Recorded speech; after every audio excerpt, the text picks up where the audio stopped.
Hello विद्यार्थियों, आज की क्लास में हम लोग आगे के प्रश्नों को पढ़ेंगे। आप सभी का स्वागत है आज की कक्षा में। चलिए आज देखेंगे हम लोग गुणनखंड प्रमेय और शेषफल प्रमेय का मिश्रित रूप, उसका प्रयोग। ठीक है, आज का हमारा पहला प्रश्न है, यानी उदाहरण नंबर 13वां।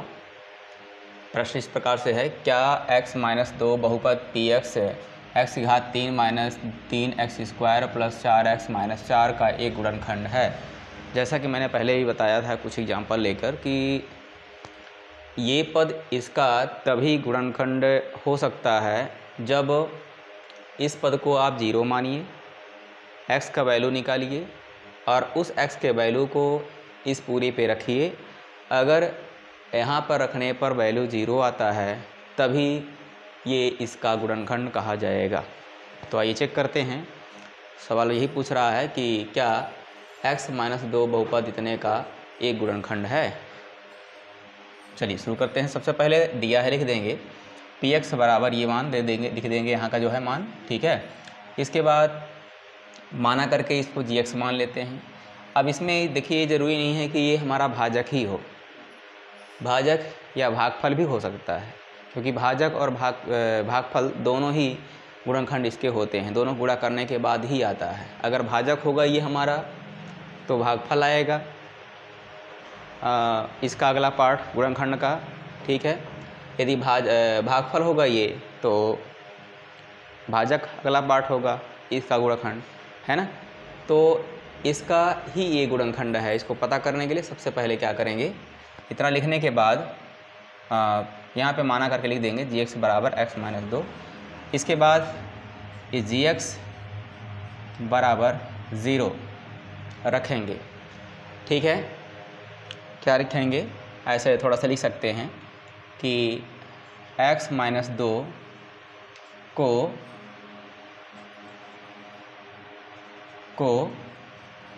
px का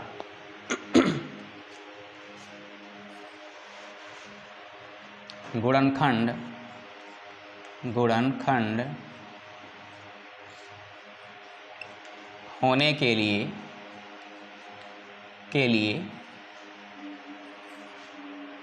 इस वैल्यू को, यानी जो हमारा gx है, इसको हम लोग 0 रखेंगे। ठीक है, x-2 को px का, यानी px का वैल्यू जो वो दिया है उसका गुणनखंड होने के लिए gx बराबर 0 रखेंगे। तो gx का वैल्यू क्या है, x-2 बराबर 0। x का वैल्यू देखिए, x का वैल्यू निकालेंगे तो ये इस पर चला जाएगा, प्लस का हो जाएगा 2। अब ये जो प्लस का 2 यहाँ पे आया हुआ है x का वैल्यू, इस वैल्यू को हम लोग रखेंगे px पर। पहले लिख लेते हैं एक बार px को। px बराबर दिया है x की घात 3 minus 3x square plus 4x minus 4। अब जहाँ जहाँ आपको x नज़र आ रहा है सभी जगह 2 लिखना है x का वैल्यू। ठीक है, तो यहाँ पे 2 हो जाएगा, ये 2 हो जाएगा, घात यहाँ पे 3 है तो यहाँ पे 3 लगा सकते हैं, ऐसे है ना, लगाना ही है। माइनस 3 और x की घात 2 है तो x का मान कितना है, 2, 2 की घात हो जाएगा 2 प्लस 4 और ये 2 माइनस 4। इस प्रकार से लिखने के बाद सॉल्व करेंगे। पहले जो पावर होता है पावर को सॉल्व किया जाता है। ठीक है, यहाँ पे 2 की घात 3 है, 2 की घात 3 का मतलब होता है 2 को 3 बार गुणा करना, यानी 2 गुणा 2 गुणा 2, तो 2 दूनी 4 दूना 8 आएगा इसका रिजल्ट। माइनस 3 गुणा 2 की घात 2 का मतलब होता है 2 गुणा 2, 2 को 2 बार गुणा करना। पावर जितना रहेगा किसी भी वर्ड का उसको उतनी बार गुणा करना रहता है। तो यहाँ पे 2 की घात 2 है, यानी 2 को 2 बार गुणा करना है, 2 दूना 4 प्लस ये 4 दूना 8 हो जाएगा, माइनस का 4। आगे देखिए यहाँ पे ये 8 सेम, 4 तिहाई 12, 12 प्लस 8 माइनस 4। आगे देखिए ये 8 और ये 8, ये प्लस में है ये भी प्लस में है, दोनों को जोड़ देंगे आ जाएगा 8 8 16, और ये माइनस और माइनस को जोड़ दीजिए तो माइनस 12 माइनस 4 मिलकर हो जाएगा माइनस 16। ये दोनों को घटाएंगे तो आ गया 0। अब आप देख सकते हैं कि x बराबर 2 रखने पर ये 0 आ गया है और ये हमारा शेषफल है। अब यहाँ पे लिखेंगे चूँकि शेषफल शून्य है। क्या है? शेषफल शून्य है, ठीक है। इसलिए ये जो हमारा मान दिया है x - 2 बहुपद, अब इस पूरे बहुपद को लिखने की ज़रूरत नहीं है, आप ऐसे लिख दीजिए सिर्फ बहुपद px का वैल्यू ऐसे भी लिखा है, बहुपद px का एक गुणनखंड होगा, ठीक। इसी प्रकार अगला प्रश्न देखिए, 14वां नंबर प्रश्न भी इसी प्रकार से दिया है। तो अगला प्रश्न देखते हैं, इसको सॉल्व करते हैं और इसको आप वीडियो पुश करके आप नोट कर लीजिएगा, ठीक है। चलिए अगला सवाल देखते हैं, उदाहरण नंबर 14। ये 13वां नंबर था ना, ये 13वां नंबर प्रश्न है, यहाँ डाल लीजिएगा हेडिंग, ठीक है। सबसे पहले ये दिया हुआ है px का वैल्यू दिया है x⁻³ माइनस है ax² plus 5x minus 5a, और gx को आप यहाँ पे ये जो है ना, इसको gx मान लीजिए, माना gx x माइनस a, इस तरीके से, ठीक है, ऐसे मान लीजिए। अब यहाँ पे चेंज कर देंगे थोड़ा सा, बस है वही उसी टाइप का बनेगा, बस यहाँ पे इनको चेंज कर देना है, बस, है ना। इसके बाद क्या करना है, ये देखिए,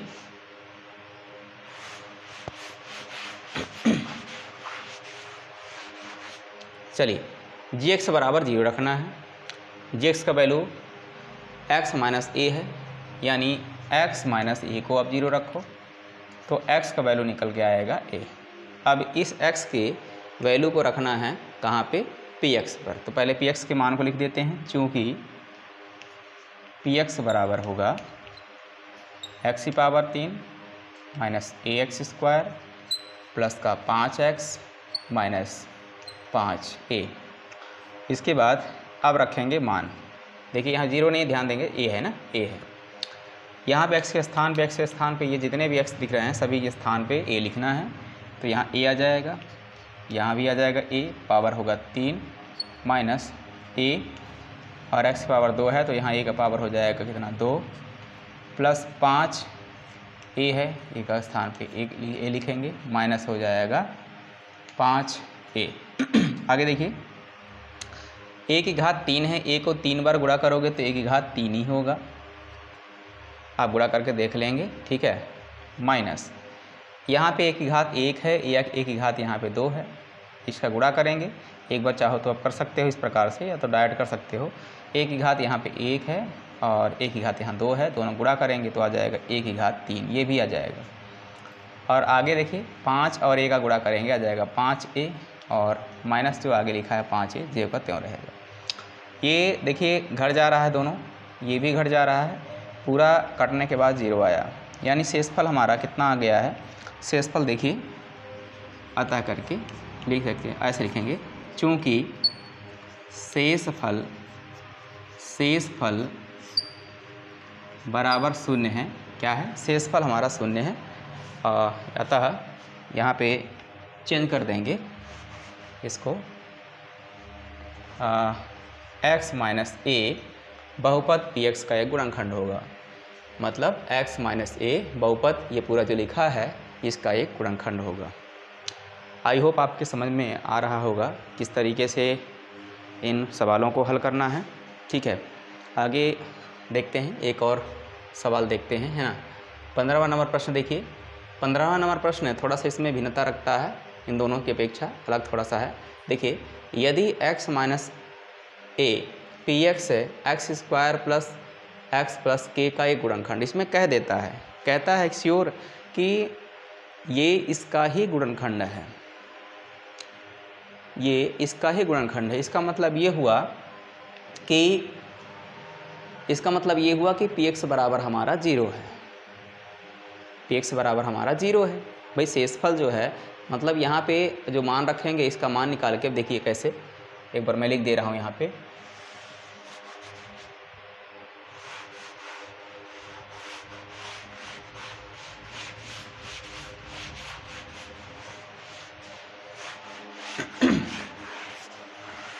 देखिए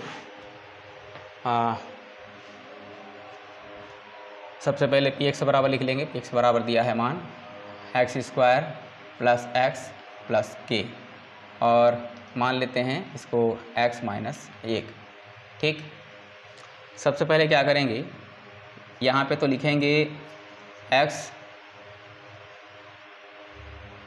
एक मिनट,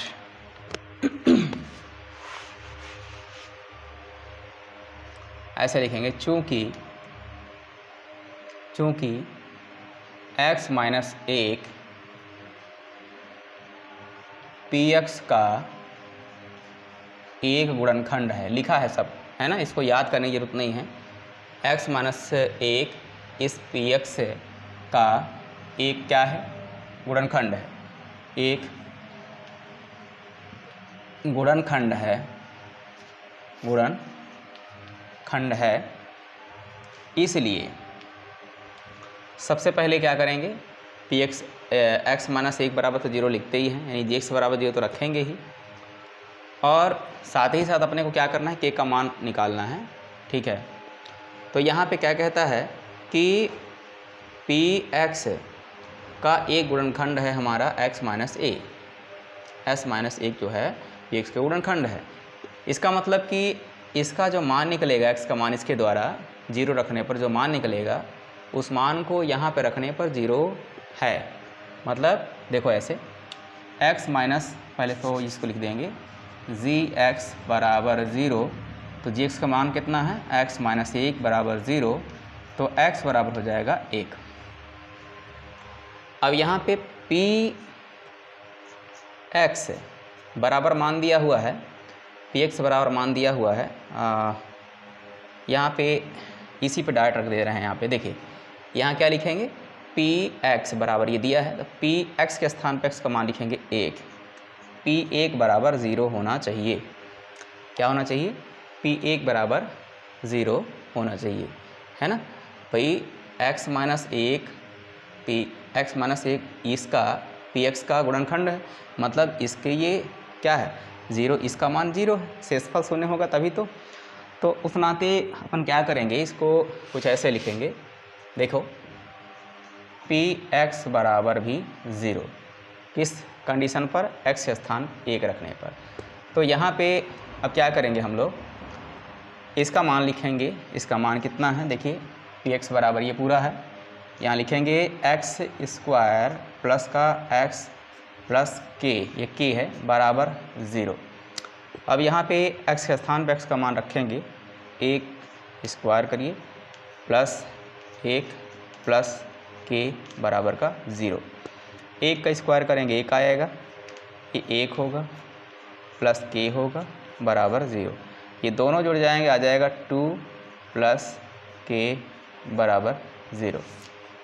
आगे इसको पक्षांतर करेंगे, यानी के का मान निकालना है अपने को, तो इसको तो भेजना पड़ेगा उस पार ना, राइट में जाएगा, प्लस का है उस पार गया तो माइनस हो गया, माइनस तो 2। इस प्रकार से के का मान निकला 2। ऐसे आपको सॉल्व करना है। बात समझ में आ रही है? बहुत आसान प्रश्न है। इसके बाद ये लास्ट होता है उदाहरण। इस प्रश्नावली का जो उदाहरण है 15 नंबर तक दिया गया था, जिसको हम लोग सॉल्व कर चुके हैं। आगे देखते हैं प्रश्नावली के सवालों को अगले क्लास में, ठीक है। आप परेशान ना हो कि सर पूरा पढ़ा रहे हैं, कैसे कोर्स करवा पाएंगे, परेशान मत हो। मैं पूरा कोशिश करूँगा कि समय पर, अभी देखिए त्रैमासिक का एग्ज़ाम करीब है, इसमें तो नहीं कह सकते, लेकिन हम लोग वार्षिक पहुँचते वार्षिक के पहले कहा जाए तो नवंबर दिसंबर तक पूरा कोर्स हो जाएगा आपका। इसके बाद 1-2 महीना हम लोग रिवाइज़ करेंगे, ठीक है। और बने रहिए, बिल्कुल परेशान ना हो कि आप चैनल छोड़ के जाइए, है ना, कि कोर्स नहीं हो पाएगा, ठीक है। आप देखते तो जाइए, क्योंकि मैं आज का नहीं, बहुत पहले से पढ़ा रहा हूँ। बाकी तो आप खुद ही देख लेंगे, स्पष्ट हो जाएगा कि वाकई में सर ने जो कहा था कि समय पे कोर्स होगा, आज पूरा हो रहा है, ठीक है। एक बार बिल्कुल विश्वास करके जुड़े रहिए, ठीक है। चलिए तो मिलते हैं नेक्स्ट क्लास में, ठीक है। धन्यवाद।